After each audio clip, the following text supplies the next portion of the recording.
Max Sudduth is with me. He's the executive director of miSci, and we're going to be hearing a little bit about some of the events that are coming up, as well as the final weeks of the, oh my gosh, the butterflies are going to be flying away. Yes, I'm so sad. I walked in the other morning and watched all these butterflies hatching out and thought, oh, they leave on after the 19th, so.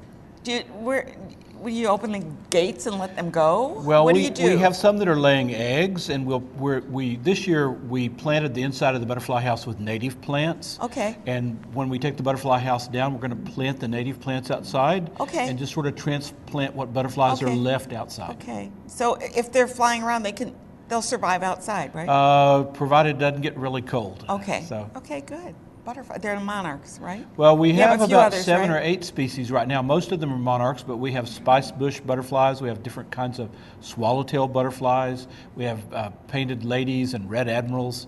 They're all native to New York, indigenous to the to the area. Is this going to be an annual event? I hope. Yes. So cool. So it's.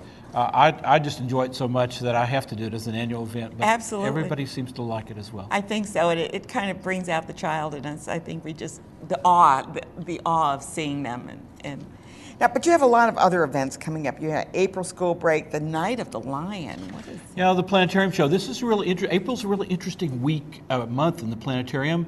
And next week, tonight, for instance, and tomorrow night, you should be able to see Mars in the south. We're talking the 8th and 9th. Yeah, the 3 brightest things in the sky are going to be the Moon, Jupiter, and Mars. Okay. So you should be able to pick them out, especially in the early evening. And then next week we have not 1, but 2 lunar eclipses on the 13th and 14th. Really? Yes. Oh my gosh. Now, will we be able to see them? That's the question. You should be able to see. It depends on if it's cloudy or I not. know, right. But the moon is full on the 15th, so it should be noticeable. Oh my God. So. It's fun to watch, too. I can remember watching them go, the solar eclipse, too. Right. I mean, they're all just awesome. But the Night of the Lion refers to the constellations are seasonal. And right now, one of the constellations is Leo. And so we talk about what constellations you'd see in the spring and what you could come find out about what you're going to see this week. How exciting. So you have the Night of the Lion, you have your April School Break coming up, and you're going to have classes all week, is that correct? Well, I'm not sure about the classes, but we'll be open all week. You'll be open all week, We'll have lots of people come, and people will enjoy it. It's one of their last chances to see butterflies. And we also have Notion of Motion, which is a really great hands-on exhibit. That's till June, isn't it? And then it goes, boo-hoo. Well, we'll have something after You'll have something new coming in. We don't want you to think that you've seen it all and don't need to come back. No, and this is one thing, we think about museums like going to the Louvre or something where you have the same art because people go for that.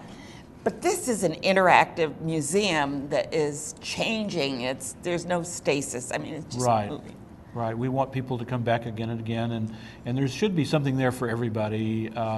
Certainly with the butterflies, we get all kinds. We get young mothers with strollers. We get families. We get couples that are dating. We get senior citizens, and everybody. Any proposals in there with the butterfly? I think we've had at least 2. 2 proposals in there. Can you imagine being proposed with all the butterflies around you? We're waiting for our first butterfly wedding. Oh, butterfly wedding. We've had a wedding in the planetarium. I know you. I do that. So you've got a lot going on, that's for sure. And we have summer classes coming up too, and now's the time to make sure that you get a spot for your child in the summer classes. We'll be doing summer classes a week long. That's July 7th through the August 29th. Right.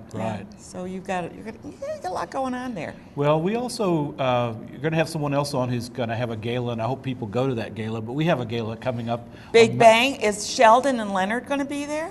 No. we have any of them? Maybe we could get somebody to come. Maybe we can ask them next year. Next year. So, but the gala is May the 2nd. You'll get to see a lot of what miSci's plans are for the next year, which are going to be really exciting, and then we end up with a fireworks show. Oh my gosh, it's going to be fabulous. Yeah. That's where you get your Big Bang. So if you're interested in tickets, you can go on our website and find out how to get tickets. But people had a really great time last year. Well, there's just so much exciting to see at the museum. They still have some of their.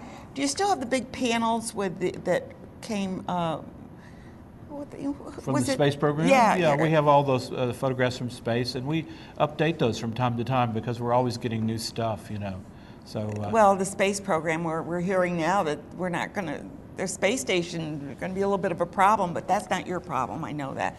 That's more of an international thing. I'm sure they'll work it out. I'm sure they'll work it out. Good. So. Check out the museum, and you can become a member. And if you become a member, then you can see a lot of these things without any additional charge. Can come. Membership gets you in free all year, and it also gets you in free to 300 other science museums in North America. So if you're going to a museum in Boston or Philadelphia or Dallas or San Francisco, bring your card with you. Yeah. So that you can get in there. Right. It's a great place to visit. Plenty of parking, and your kids are going to love it. It's not your grandmother's museum anymore. No. No, right? Max Sudduth, he's the executive director of miSci, and it's formally, in case we talk about the Museum of Innovation and Science, it's formally called the Schenectady Museum, not Terrace Heights. Right. Yeah, thank you so much for being here. It's always a pleasure to see you. Nice to come back. Yeah, always. And we have you come back again, I know, because there's always more to talk about.